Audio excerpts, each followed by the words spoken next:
여러분들은 무엇이 변화되기를 원하십니까? 외모가 변화되기를 원하는 사람, 공부 실력이 좀 더 나아지기를 원하는 사람, 돈을 조금 더 벌기를 원하는 사람, 가정이 바뀌기를 원하고, 또한 신앙이 좀 바뀌었으면, 내 인품이 좀 바뀌었으면 여러 가지 변화에 대한 열망이 있을 것입니다. 시도도 했을 것입니다. 교육도 받아보고 나름대로 노력을 했겠지만 그러나 쉽게 바뀌지 않죠. 오늘 우리가 진짜 변화는 어떻게 일어나는가? 그 변화의 출발점에 대해서 오늘 우리 성경 말씀을 통해서 나누기를 원합니다. 예수님께서 가나 혼인잔치 후에 가셨던 곳이 어디입니까? 물론 오늘 보면 12절에 가버나움에 잠깐 갔다가 이 6월절이 돼서 예루살렘으로 가게 되어지죠.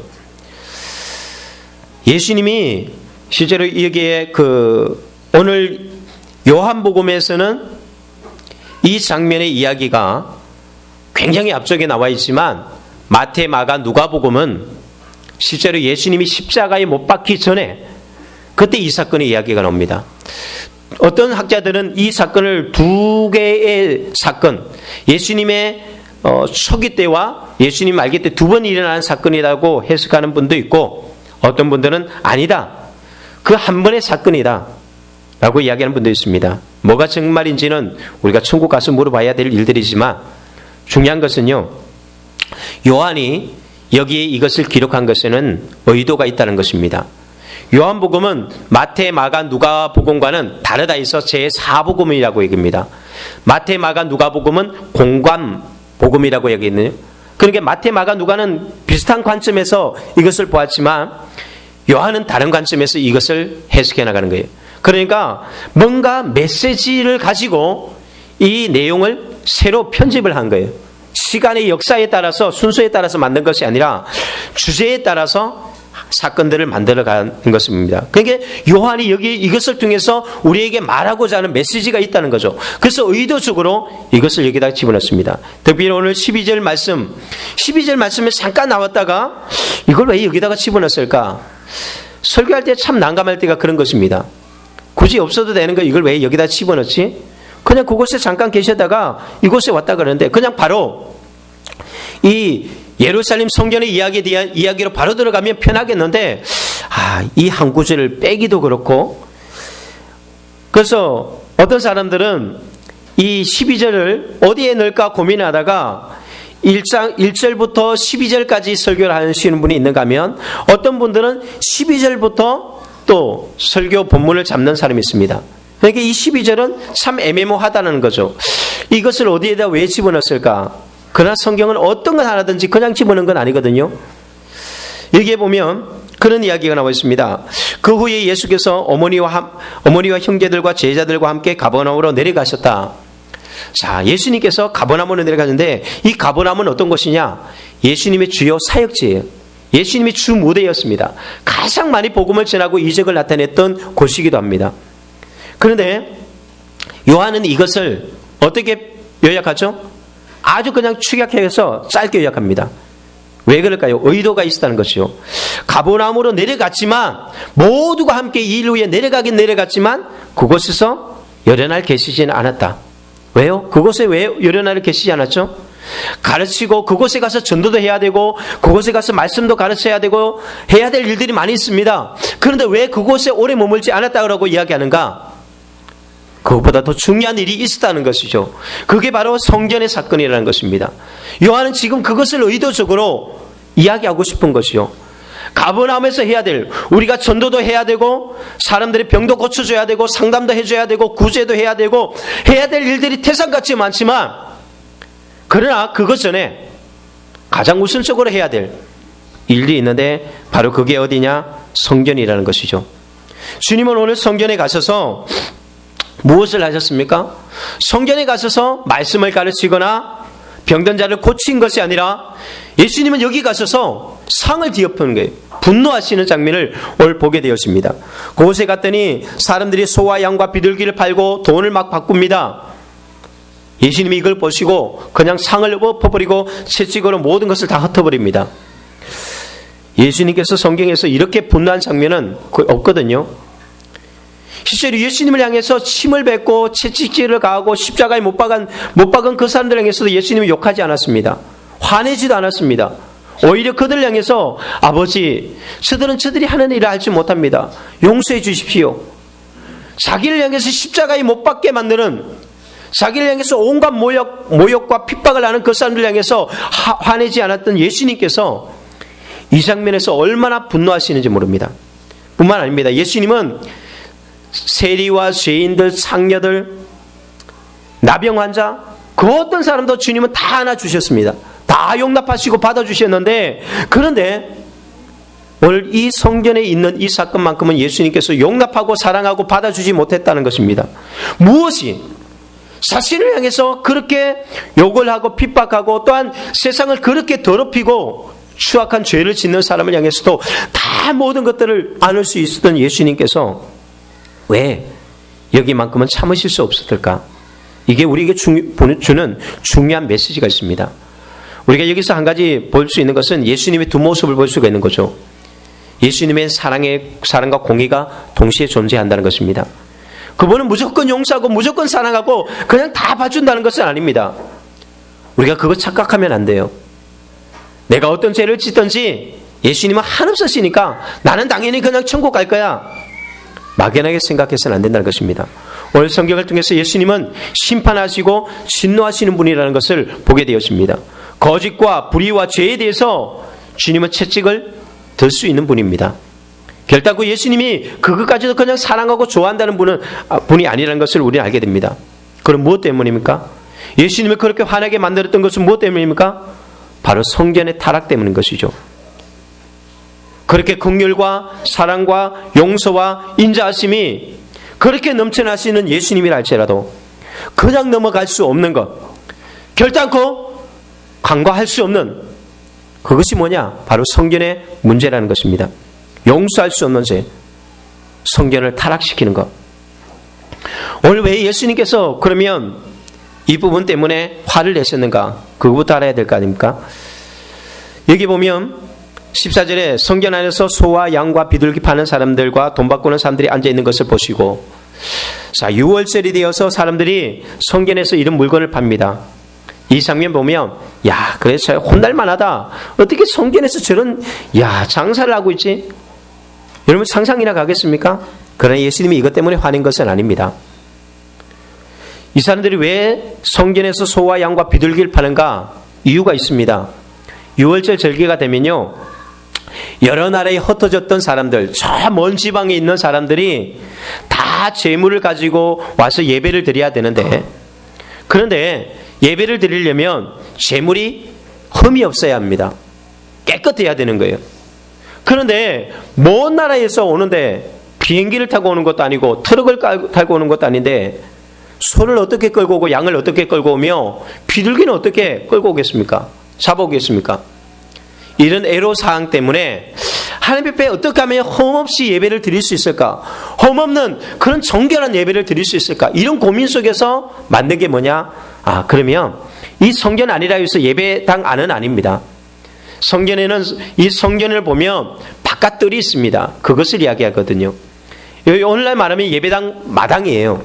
마당에서 파는데, 그런데 거기서 소와 양과 비둘기를 팔아서 하나님 앞에 정결한 예배를 드리도록 만든 제도를 나름대로 만든 거예요. 그러니까 좋은 의도였죠. 하나님 앞에 제대로 예배 드리고자 하는 그런 좋은 동기를 가지고 시작했습니다. 환제는 왜 하느냐? 돈은 왜 바꿉니까? 그때 썼던 돈들이 다 가이사의 얼굴이, 시저의 얼굴이 새겨진 동전, 이걸 가지고 하나님 앞에 드리기는 우상 숭배와 같은 것이기 때문에 드릴 수가 없었습니다. 그래서 이스라엘 돌인 세겔로 이것을 다 바꾸는 거예요. 그것도 다 좋은 것입니다. 필요했던 것입니다.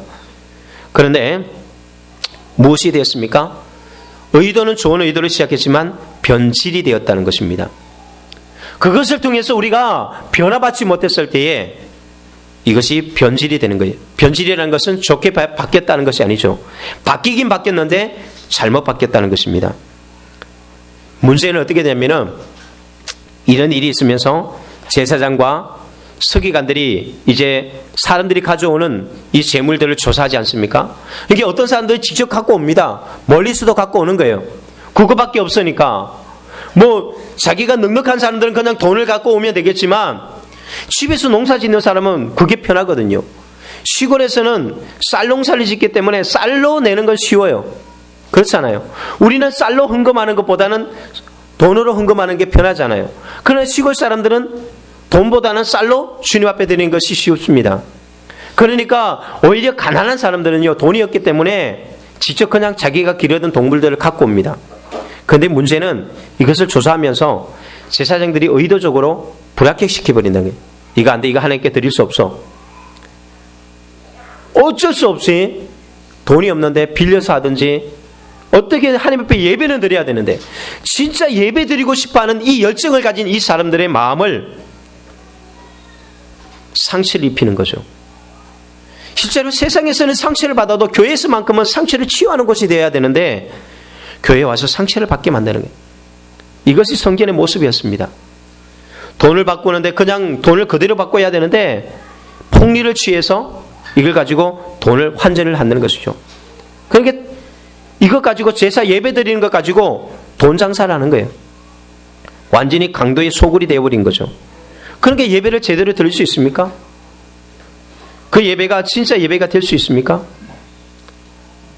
장사하는 게 문제가 아닙니다. 교회에서 바자회를 하고 교회에서 뭐 이런 것 저런 거 하는 것을 이야기하지 않습니다. 그러나 교회가 해야 될 기능을 하지 못하고 있기 때문에 그런 것이죠. 성전은 무엇입니까? 성전은 왜 하나님께서 만드셨습니까? 아담이 범죄한 이후로 인간이 하나님 앞에 나갈 수 있는 방법이 뭐였냐? 바로 그것이 제사였습니다. 그것이 창세기 4장에 나오는 이야기거든요. 제사를 통해서 하나님 앞에 나가는데 어떻게 조금 더 하나님 앞에 잘 예배를 드릴까? 그래서 하나님이 만들어 놓은 제도가 성막 제도였습니다. 내가 이곳에 있을 테니까 너희들이 이곳에서 제사를 드려라. 그러다가 그것이 발전해서 성전을 만들게 되죠. 아예 건물을 정착생활 하면서 멋있는 건물을 짓게 됩니다. 그리고 그곳에서 사람들은 죄사함을 받고 또한 그곳에서 하나님을 만나고 그곳에서 하나님의 모든 것들 이스라엘 사람 공동체 전체가 바로 그 성전을 통하여서 그들은 모든 삶에 살아가는 중심이 되었습니다. 전쟁이 일어나도 성전에 나가기만 하면, 고난이 있을 때도 성전에 나가면, 아이를 낳지 못해도 그래도 성전에 나가서 기도하면 하나님은 그곳에서 그 모든 애환과 슬픔과 눈물들을 닦아주시며 들어주셨던 곳, 전쟁에서 승리하게 만들고 모든 것을 이기게 만들었던 것. 그래서 성전은 실제로 이스라엘의 생명이에요. 이스라엘이 존재할 수 있게 만드는 가장 귀중한 것이 뭐냐? 바로 성전이었습니다. 결국은 성전이 무너지면 이스라엘도 무너지는 거예요. 그것은 오늘 우리의 교회와 마찬가지죠. 교회는 뭐냐? 성도의 삶의 중심이요, 성도들의 모든 것이에요. 교회가 죽으면 우리도 가정도 죽는 것이고, 교회가 살면 가정도 사는 거예요. 그래서 교회가 부흥되어지고 교회가 잘 되면 성도들의 가정도 기업도 잘 되는 걸 봅니다. 다 교회의 크기만큼 성도들의 가정의 크기도 같이 가게 되어 있습니다.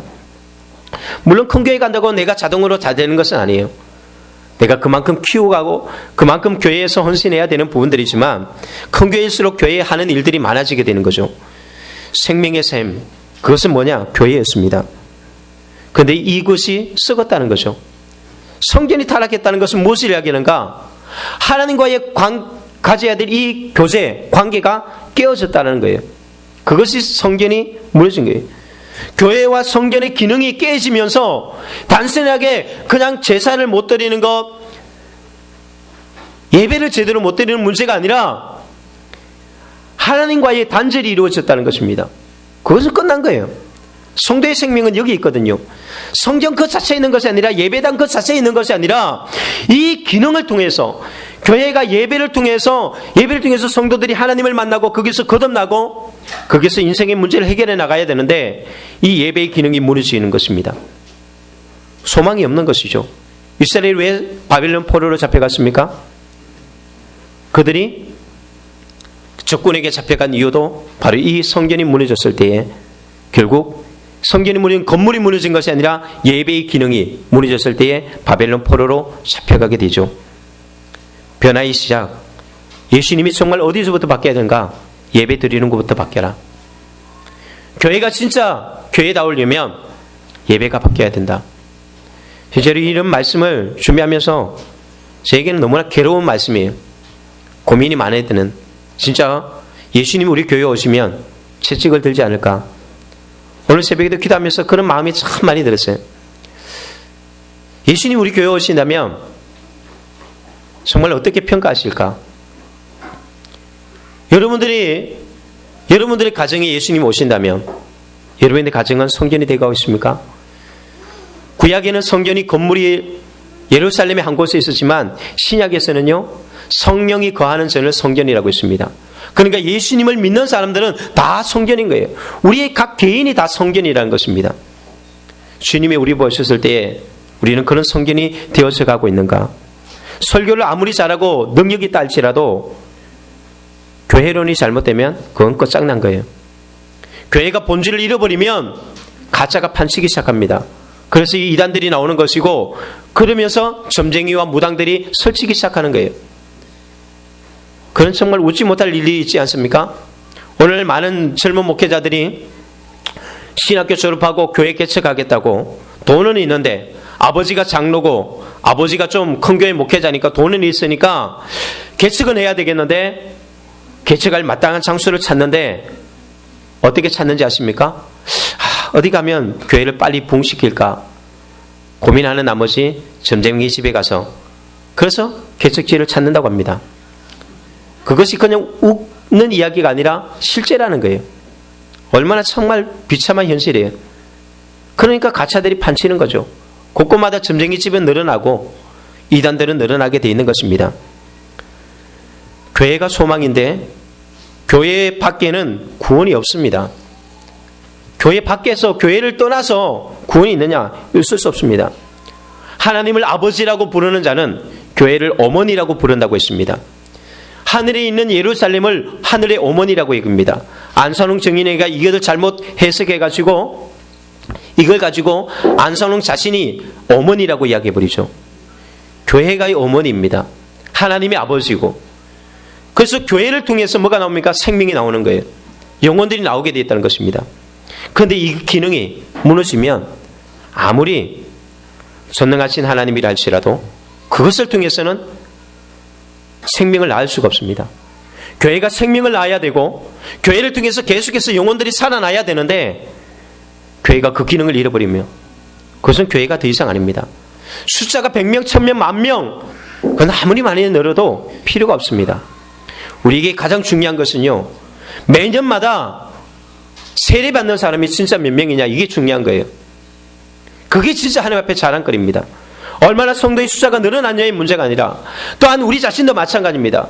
우리가 하나님의 일을 얼마나 많이 했느냐가 중요한 것이 아니라 나를 통해서 몇 명의 영혼이 생산되었는가 그것이 성전입니다. 영혼이 나와야 됩니다. 내 안에서 생명이 흘러나와야 합니다. 교회는 건물이 아닙니다. 교회는 목회자의 개인 소유도 분명히 아닙니다. 제자들은요 예루살렘 성전을 보면서 얼마나 사랑했는지 예수님 이것 좀 보세요. 와 끝내주지 않아요? 제자들은 그 건물을 보면서 놀라고 탄식을 했지만 예수님은 눈물을 흘리셨습니다. 교회는 그것이 아니거든요. 저마다 오늘날 교회의 큰 건물을 보면 얼마나 부러워합니까? 때로는 저도 부럽습니다. 야 저런 교회. 그래서 목회 처음에 할 때는 야 내가 교회 개척하면 빨리 교회 봉식해가지고 내가 지금보다 더 멋진 교회 예배당을 지어야지.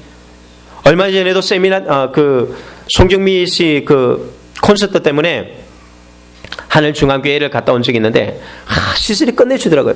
부럽죠. 우리 교회도 이렇게 만들었으면 우리는 늘 겉을 보고 화려함을 보게 돼 있고 그것을 부러워할 때가 있습니다. 그러나 주님은 그것을 보시지 않는다는 거죠. 얼마나 이 6월절 절기가 되면요 사람들이 얼마나 모이느냐. 예루살렘 거리에요 수백만 명이 모입니다. 어마어마한 거예요. 그들이 다 예배드리기 위해서 모였습니다. 성전이 미어 터지죠. 사람들을 예배드리고 해서 얼마나 많은 사람들이 모였겠습니까? 그런데 주님은 거기에 분노하셨다는 것입니다. 성전의 가장 중요한 기능은 뭐냐? 성전의 첫 번째 기능은 성결입니다. 정결케 하는 것. 너희들이 세상에서 죄를 짓고 그래서 하나님과의 관계가 단절되었을 때에 다시 성전을 통해서 하나님의 관계가 회복되게 만드는 것. 이것이 성전의 기능이거든요. 그런데 가나 혼인잔치의 표적을 보여주신 것, 이것을 표적이라고 얘기했잖아요. 그 가나 혼인잔치가 보여주는 게 뭐냐면은 예수님이 그 잔치자리에 갔을 때에 기뻐해야 되고 즐거워해야 될 잔치자리가 추상집으로 바뀌죠. 그게 무엇입니까? 예수님을 믿으면, 교회에 나오면, 하나님의 자녀라면 기뻐하고 즐거워하고 행복하고 그렇게 살아가야 되는 것이 크리스찬인데, 성도들 얼굴이 다 그냥 한인상하고 다니는 거예요. 즐거움이 없습니다. 기쁨이 없습니다. 거기에 염려와 불안과 근심과 그리고 분노와 짜증만이 넘치는 거죠. 교회에 와서 싸우고, 주차 문제 때문에 싸우기도 하고, 먹는 것 때문에 싸우기도 하고, 자리 때문에 싸우기도 하고. 왜 그럴까요? 왜 기쁨의 잔치집이 되어야 될 그 잔치집이 그렇게 불안하고 염려에 오는 추상집처럼 바뀌어 있습니까?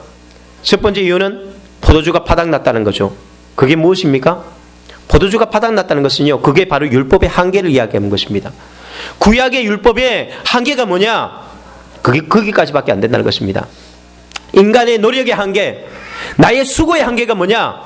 결국은 어느 순간에 바닥나게 되어지고 어느 순간에 우리는 공허하게 되어진다는 것을 이야기하고 있습니다. 진정한 기쁨은 거기서 오지 않는다. 그런데 그렇게 바닥난 것은 알고 보니까 예수님이 무엇을 이야기합니까? 저 문 입구에 있는 항아리에다가 물을 가득 채우라. 그런데 그 항아리가 어떤 항아리였습니까? 빈 항아리였습니다. 무엇을 하는 항아리였습니까? 정결의식을 행하는 항아리였습니다. 그런데 그 항아리가 비었다는 것입니다. 항아리는 있는데 아무도 정결의식을 하고 들어오지 않았습니다. 잔치자리에 들어오는데 그냥 들어왔다는 것입니다. 그게 무엇입니까? 진정한 회개 있는 물이 없었다는 것입니다. 경건의 모양은 있었지만, 정말 뭔가 예배드리는 모양은 갖췄지만, 회개하는 의식은 갖췄지만 진정한 회개가 없었다는 것이죠. 그것이 바로 빈 항아리입니다. 항아리에 물이 있어야 합니다. 그곳에서 손과 발을 씻으면서 정말 정결하게 해야 합니다. 그런데 항아리는 있는데 정결케 하는 사람은 없었다는 것이죠. 주님은 바로 그 잔치자리를 바로 거기서부터 바꿔나가는 거예요. 물을 가득 채워라. 그리고 다시 기쁨의 잔치가 이루어지게 만든다는 것이죠. 이스라엘 백성들이 바벨론 포로 70년 동안 포로 생활하다가 돌아왔을 때 가장 먼저 한 일이 무엇인지 아십니까? 바로 성전을 짓는 것이었습니다. 농사 지어서 먹고 사는 것도 중요하고 빨리 집을 지어서 거처할 곳을 찾는 것도 중요한데, 그것보다 성전 짓는 것부터 우선순위로 그들이 삼았다는 것입니다. 그게 무엇입니까? 성전 건물이 아니라 예배 드리는 것, 예배의 회복을 이야기합니다. 오늘 예수님께서 하고자 하는 이야기의 메시지의 초점은 바로 거기 있는 것입니다. 성전의 기능이, 성전이 성전으로서의 기능을 하지 못하는 것, 그것은 바로 예배가 죽었다는 것을 이야기하고 있습니다. 우리가 지금 계속해서 출애굽기 말씀을 매일마다 묵상하지만, 출애굽기의 말씀이 매일마다 나오는 이야기가 뭐냐? 바로가 모세에게 요구하는 것을 계속해서 거절하는 이야기죠. 모세가 하나님께서 바로에게 요구하는 것이 무엇이었습니까? 내 백성을 보내라. 그들이 나를 섬길 것이다. 우리가 저 광야에 가서 하나님의 절기를 지킬 것입니다. 하나님께 예배드리고 싶습니다. 그것이 요구 조건이었어요. 우리 백성들이, 하나님의 백성들이 하나님을 섬길 수 있도록 우리 좀 보내달라. 그랬더니 바로가 어떻게 합니까? 끝까지 거절합니다. 그냥 10번째 재앙까지 올 때까지 바로는 거절하는 게 최후까지, 마지막까지. 그게 무엇입니까? 마귀가 우리에게 못하게 하는 것 중에 하나가 뭐냐? 다른 건 다 되는 거예요. 그런데 이건 쉽게 안 놓는다는 것입니다. 나라가 다 망하고 자기 아들이 죽게 되었을 때 비로소 어쩔 수 없이 내려놓는 것. 그게 예배예요. 예배가 얼마나 하나님께서 원하시는 것이고, 또한 마귀가 제일 방해하는 것이 예배라는 것입니다. 이 바로가 뭐라고 얘기하면은, 나중에 가서는 힘드니까, 자기가 감당하지 못할 어려움들이 오니까 맨 처음에 첫 번째 타협안이 있습니다. 야, 그러면 내가 봐줄게. 이 땅에서 그냥 예배 드리라. 이 땅에서 그냥 예배 드리면 되지 않느냐? 그게 무슨 이야기인지 아십니까? 야, 뭐 굳이 멀리 가느냐? 요즘에 얼마나 잘 돼 있어. TV, 인터넷 켜놓고 그냥 거기서 예배 드리면 되지. 뭐 교회까지 가야 돼? 그냥 인터넷 켜놓고 예배 드리면 돼. 여기서 예배 드려. 안 믿는 남편이 그래, 너 예수 믿는 건 내가 허락하게 됐는데 그냥 교회 가지 말고 집에서 예수 믿어도 되잖아. 내가 아는 친구도 보니까 그냥 집에서 예배 드린다더라. 이런 사람들이 간혹씩 우리가 전도하다 보면 만나요. 수요 전도하다 보고도 그렇게 만나는데 저는 집에서 예수 믿습니다. 참 얼마나 웃긴 이야기예요. 교회 안 다니고 집에서 예배 드리는데 그게 어떻게 예배입니까? 예배는 공동체가 모여서 드리는 게 예배입니다. 그러다가 모세가 안 된다 그랬더니 두 번째 타협을 내놨습니다. 그러면 너무 멀리는 가지 말아라. 너무 멀리 가지 말라는 이야기가 무슨 말입니까? 너무 깊이 빠지지 말라는 거예요. 당신 교회 나가는 것은 내가 허락하겠는데 너무 깊이 빠지는 마라. 그냥 대충 교회 다녀. 주일날만 한 번만 나가면 되지. 뭐 주일 저녁, 수요일 저녁, 새벽 예배 그런 거 원하지 않아. 너무 깊이 빠지지 말고 그냥 적당하게 믿어. 그게 두 번째 타입 아니었어요. 그럼 하나님이 그래, 이 정도면 이 정도 봐줬으면 됐지. 그렇습니까? 아니에요. 그래도 하나님이 계속해서 징계하니까 세 번째 타입을 내놓습니다. 뭐라고 하느냐? 그래, 그러면 아이들은 내버두고 남자들만 가라 라고 얘기합니다. 그것이 오늘날 많은 사람들이죠. 부모만 열심히 다니는, 애들은 그냥 집에서 놀라 그러고 부모만 그냥 예수 믿는 사람도 있습니다. 하나님께서 그것을 허용하셨을까요? 바로 재앙을 내리셨습니다. 네 번째는 소와 양을 내버려두라. 이게 내일 이제 우리가 묵상할 말씀인데 재물을 가지고 하지 마라 라고 이야기합니다. 예배 드리는데 이 모든 것 하나님은 다 용납되었을 때에 비로소 바로를 놔주고 이스라엘 백성들을 이끌어내게 되죠. 하나님이 원하는 예배라는 것은요, 적당한 타입에서 드리는 예배를 말하지 않습니다. 진짜 예배를 살려면요, 우리가 진짜 예배를 안 드리는 것이 아니라 예배를 드리는데 왜 예수님이 진노하시느냐? 잘못 드리고 있기 때문에 그렇습니다. 좋은 동기, 좋은 의도로 했을지 모르지만 이들이 지금 양떼나 소떼를 사서 거기서 사서 주님 앞에 드리고자 하는 이게 의도는 좋을지 모르지만 뭐가 없는지 아세요? 예배의 본질을 잃어버렸습니다. 제사가 뭔지 아십니까?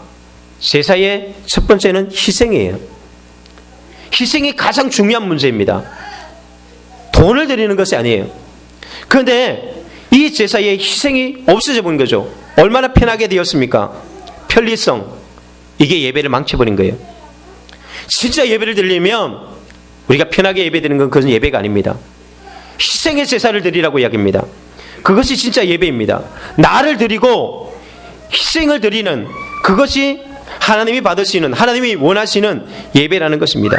편리성을 추구하면, 그래서 한국교회가 죽은 거예요. 오늘 우리 한국교회는 한국교회만 그런 것이 아니라 유럽교회가 그렇고 미국교회가 그런데 지금 한국교회가 그것을 닮아가고 있지 않습니까? 수요 예배가 사라집니다. 제가 깜짝 놀랐던 것은 신학교 다닐 때 그런 교회를 봤거든요. 수요일 예배 드리려고 신학교 다니면서 예배 처소를 찾아서 닦았는데 수요 예배를 안 드리는 거예요. 저는 대한민국에 그런 교회가 있다는 상상을 조차 못했습니다. 그런데 있더라고요. 저 지방의 조그만 도시에 그런 것이 있더라고요. 수요일 저녁 예배 없어지죠. 새벽 예배 없는 교회들도 있습니다. 그렇다고 해서 교회가 부흥할까요? 편하게 해주니까 아주 의자 안락하게 편하게 만들어주고 그렇게 해주니까 성도들이 많이 늘어납니까? 일시적으로 늘어날지 모르지만 그 예배는, 그 교회는 그 다음 세대에 이어가지 못합니다.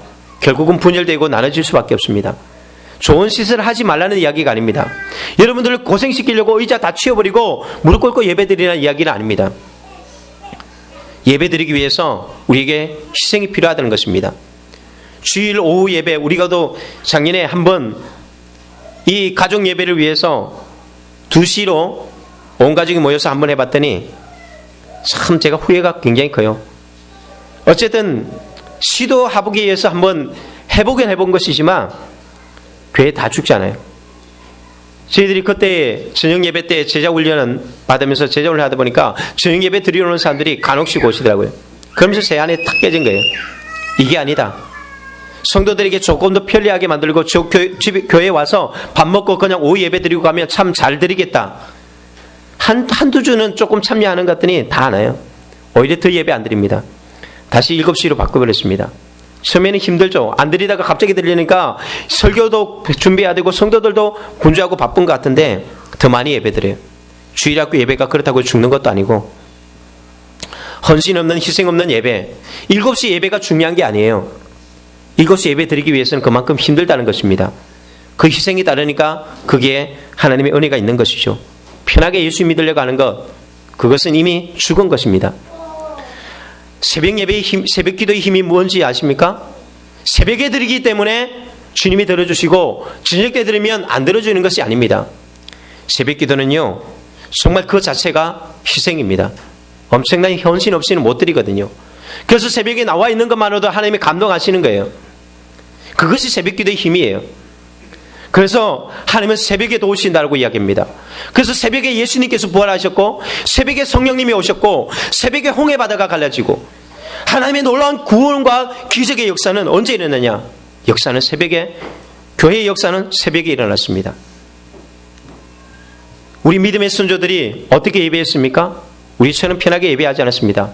가만히 떼기 알고 논바닥에서 천막 쳐놓고 그곳에서 예배드렸어요. 비가 오면 비가 새는 대로.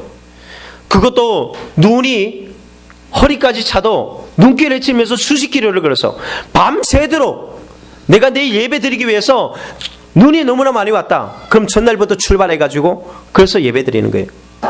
그러니까 우리 한국 교회가 1.5%의 인구를 가지고 1.5%의 크리스찬이 그 일제시대의 그 핍박 속에서도 이기게 만들잖아요. 그런데 20%의 크리스찬들이 오늘 세상 앞에 쩔쩔매는 이유가 무엇입니까? 바로 이 희생이 없습니다. 또 한 가지가 뭐냐? 기도입니다. 오늘 본문에는 이 이야기가 나와 있지는 않지만 성경의 기능 중에 예수님은 마태, 마가, 누가복음에서 동일하게 이야기하는 것이 내 집은, 내 아버지 집은 기도하는 집이다. 기도하는 집을 왜 강도의 굴을 만들었느냐? 기도하는 집이 안 됐을 때에 예수님께서 이 상을 엎어버렸다는 것입니다. 교회는 기도 소리가 넘쳐야 합니다. 성도에게는 기도가 끊이지 않아야지 그것이 성도입니다. 살아있는 성도예요. 그것이 성령이 거하는 전이 될 수 있습니다. 만일에 내게서 기도가 끊어졌다면 그것은 살아있는 성령의 전이 될 수가 없습니다. 성령님이 그 안에서 계속해서 머물 수 있는 것이 아닙니다. 결국은 뒤엎어버리는 거예요. 최적으로 다 흩어버립니다. 내가 쌓았던 공로와 나의 모든 것들을 무너뜨리는 것입니다. 기도 소리가 그칠 때에 주님이 진노하셨습니다. 이곳에서 아무리 많은 소리가 있다 할지라도 성도들이 모여서 매일마다 무엇을 한다 할지라도 만일 이 교회가 기도가 끊어졌다면 그 교회는 끝난 것입니다. 교회의 기능은 다 모든 것을 잃어버린 거예요. 그래서 성도의 생명력도 마찬가지입니다. 예수님은 말합니다. 기도 외에는 이런 유가 나갈 수 없다. 시대가 다 바뀌어도 바뀌지 않는 것이 있습니다. 그것이 바로 기도예요. 기도 외에는 이런 유가 나갈 수 없다. 성령을 받는 것도, 회복이 일어나는 것도, 부흥이 일어나는 것도, 능력이 나타나는 것도 오직 교회가 기도할 때에, 성도가 기도할 때에 그때 살아나는 것이지 내가 마음을 먹는다고 해서 노력한다고 되는 것이 아니라는 것입니다. 누가 가장 큰 일을 합니까? 누가 가장 많은 일을 합니까? 돈 많은 사람이, 능력 많은 사람이요? 기도하는 사람이에요. 교회에서 누가 헌신합니까? 기도하는 사람, 새벽기도 나오는 사람이 다 헌신합니다. 시간 있는 사람, 돈 있는 사람, 넉넉한 사람이 하는 것이 아니라 기도하는 사람이 주님의 일을 하게 되어 있습니다. 교회의 힘은, 성도의 능력은 바로 거기서 나오기 때문입니다. 이 성균관대에 지금은 그 서클이 어떻게 되는지 모르겠지만 옛날에 보니까 그런 이야기가 있더라고요. 성균관대에 기독교 서클들이 많이 있는데 이 성균관대에 대표적인 기독교 서클이 IVF, 제일 많이 모이는 기독교 서클이래요. 그 다음에 가장 유명한 것이 또 CCC 아닙니까? 뭐 옛날에 정말 한때 굉장히 역할을 일으켰던 CCC. 그런데 가장 많이 모이고 가장 영향력이 있어 보이는 이런 서클이 거기에서 목회자가 가장 많이 나온 것이 아니라 성균관대에서 가장 많은 목회자를 배출한 서클이 있는데 그게 뭐냐면 겟세마네라는 모임입니다.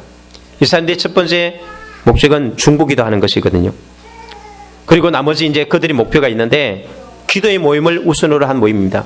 그런데 그곳에서 가장 영향이 있는 목회자들이 제일 많이 나오다는 거죠.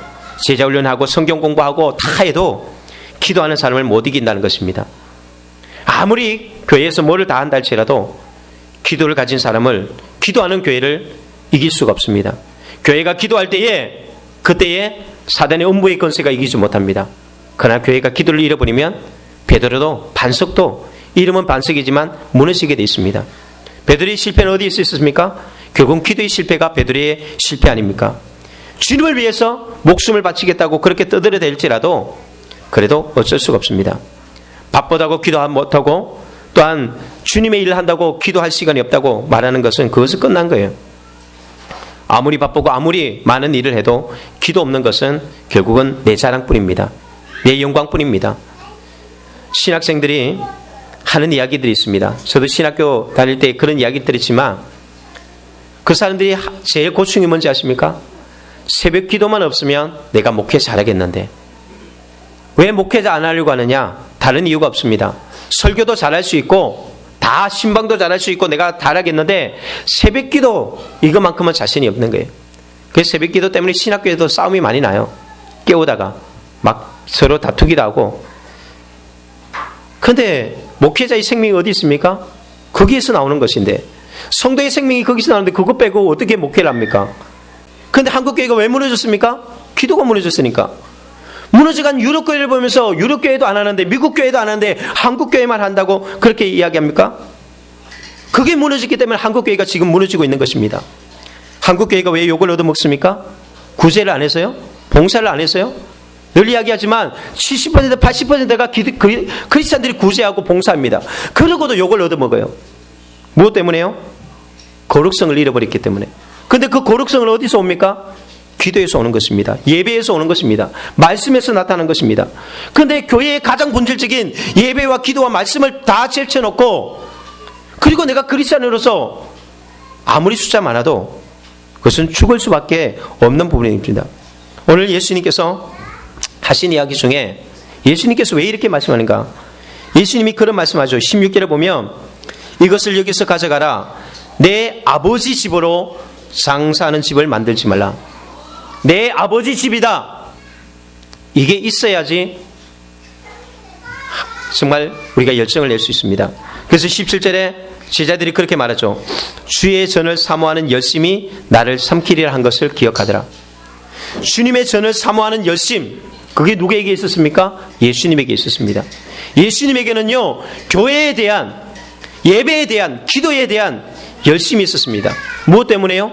아버지 집이니까. 우리가 하나님의 자녀라면 교회가 예배가 무너지는데 하나님의 자녀로서 그것을 그냥 에이 뭘 그걸 가지고 그래. 하나님의 자녀는 그럴 수 없습니다. 예수님은 이거 아버지 집인데 너희들 아버지 집을 왜 이렇게 망치느냐? 어떻게 자기 집을 망치는데 그냥 가만히 있을 수 있습니까?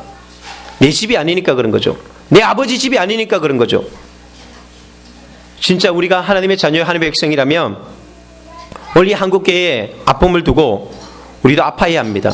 이것이 아버지 집이라면, 진짜 우리가 이 아버지 집에서 예배 드리고 있다면 우린 그것 때문에 예수님처럼 다른 건 몰라도 분노할 수 있어야 합니다. 그것이 다른 것에 화낼 것이 아니라 기도하지 못하는 것 때문에 우리는 분노해야 합니다. 나에게 핍박하는 사람들 용서해줘야 합니다. 나를 힘들게 하는 사람들 다 용서해줘야 합니다. 그러나 한 가지, 예수님처럼 기도가 무너지고 예배가 망쳐지는 것, 그것만큼은 그냥 지켜봐서는 안 된다는 것입니다.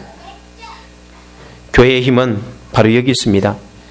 교회가 진짜 교회다우려면 예배가 예배다운 예배를 드려야 되고 기도가 시작되어져야 합니다. 기도하는 교회는 만만하지 않고 예배가 살아있는 교회는 날마다 변화의 역사가 일어나게 돼 있고 사람들이 거기에서 기적을 맛보게 되어 있습니다. 예배를 살려야 합니다.